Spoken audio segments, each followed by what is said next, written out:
Reporter ചാനലുമായി ബന്ധപ്പെട്ട് മെസ്സിയുടെ വിവാദം ഒക്കെ നമുക്ക് വേണമെങ്കിൽ പിന്നെ ചർച്ച ചെയ്യാം. പക്ഷേ റിപ്പോർട്ടർ ചാനലിലേക്ക് അഗസ്റ്റിൻ സഹോദരന്മാർ വരുന്നതിന് മുമ്പ് തന്നെയാണ് മുട്ടിൽ മരമുറി കേസ് ഉണ്ടായത്. മുട്ടിൽ മരമുറി എന്ന് പറഞ്ഞാൽ കേരളം നടന്നിട്ട് കണ്ടിട്ടുള്ള ഏറ്റവും വലിയ മരം കൊള്ളയാണ്. ഏറ്റവും വലിയ മരം കൊള്ളയാണ്. അതിൽ നിരവധി ഘടകങ്ങളുണ്ട്.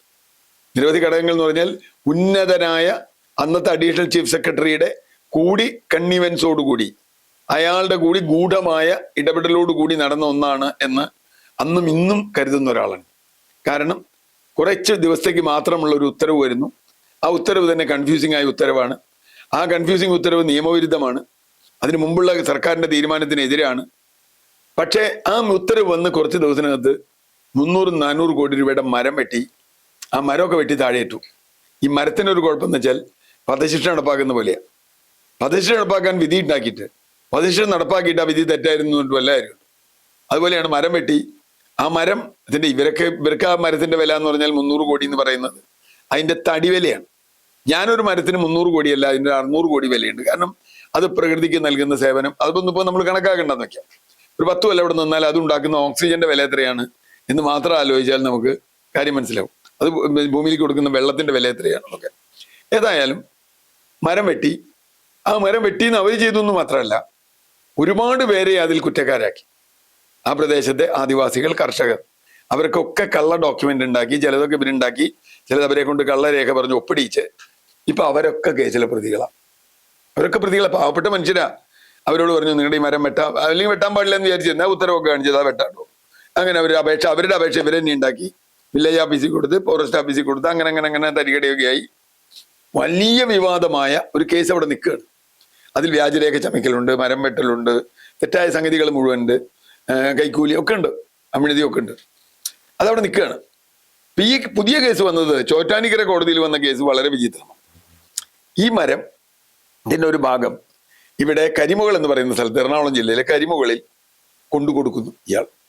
ഈ കരിമുകളിൽ മരം കൊണ്ടുകൊടുത്ത് അലിയാർ എന്ന് പറയുന്ന ഒരു തടിമില്ലുകാരനോട് ഇത് അറുത്തിടാൻ പറയും. അപ്പൊ അയാളോട് പറയുന്നു ഇത് നല്ല മരമാണ്, നിങ്ങൾ ഉപയോഗിക്കാം, ഇത് നിയമപരമായി കൊണ്ടുവന്ന മരമാണ്. അയാൾ 1.5 കോടി 1.25 കോടി രൂപയായിട്ട് അവർക്ക് കൊടുക്കുന്നു. കാശ് മേടിച്ച് ചേട്ടന്മാർ പോയി കഴിയുമ്പോഴാണ് ഇത് വിവാദം വരുന്നത്. ഇത് വയനാട്ടിൽ നിന്ന് വരച്ച മുറിയാണെന്ന് പറയുന്നു. ഫോറസ്റ്റുകാർ വരുന്നു, അവർ ഐഡന്റിഫൈ ചെയ്യുന്നു, ഈ മരം അവർ കൊണ്ടുപോകുന്നു. അപ്പൊ ഇയാൾ പറഞ്ഞു എന്നെ ചതിച്ചു. ഫോറസ്റ്റുകാർ കസ്റ്റഡിയിൽ എടുക്കണം മരം. എന്ന് പറഞ്ഞാൽ എന്നെ ചതിച്ചതല്ലേ, ഇത് നല്ല മരാന്ന് പറഞ്ഞിട്ട് എനിക്ക് തന്നിട്ട് വ്യാജ്യം പരിപാടിയല്ലേ നടത്തിയേ. ഈ ഭാവത്തിന് അറിയില്ല ഇയാൾ വ്യാജ്യന്മാരെ മൊത്തം കോൺട്രാക്ട് എടുത്ത ആളുകളാണ് ഇതിലെന്ന്.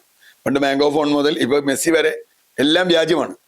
ഏതായാലും ഈ വ്യാജ്യ എടുത്ത ആളുകൾ ഈ മരത്തിന് ഇയാൾ പോയി കേസ് കൊടുത്തു, എന്നെ വഞ്ചിച്ചു എന്ന് പറഞ്ഞിട്ട്. ആ കേസ് ചോറ്റാനിക്കര കോടതിയിൽ വന്നു. കുറെ പ്രാവശ്യം സമൻസ് അയച്ചു. പിന്നെ ഇവർക്കൊക്കെ ഉണ്ടോ സമൻസ്? പിണറായി വിജയൻ ഭരിക്കുന്ന കാലത്ത് ഈ കേസേ വരില്ല. ആര് സമൻസൊക്കെ പോയി പണി നോക്ക് എന്ന് പറഞ്ഞാൽ രാവിലെ വന്നിട്ട് പിണറായി വിജയൻ ജയിക്കും, പിണറായി വിജയൻ മഹാനാണ്, ലോക ദൈവമാണ്, കമ്മ്യൂണിസത്തിന്റെ ആചാര്യനാണ്, അടുത്ത തെരഞ്ഞെടുപ്പിൽ എന്തു വന്നാലും LDF ജയിക്കും, LDF എങ്ങനെ തോൽക്കാനാണ് എന്നൊക്കെ പറഞ്ഞ് പിണറായി വിജയനെയും പാർട്ടിയെയും സുഖിപ്പിച്ച് എല്ലാ തട്ടിപ്പുകളും നടത്തി. അതിനിടയിലാണ് മെസ്സി നടന്നത്. ഇവർ രക്ഷപ്പെട്ട് നിൽക്കുകയായിരുന്നു. ഇപ്പം എന്ത് പറ്റി? ചോറ്റാനിക്കര കോടതിയിൽ കേസ് വന്നു.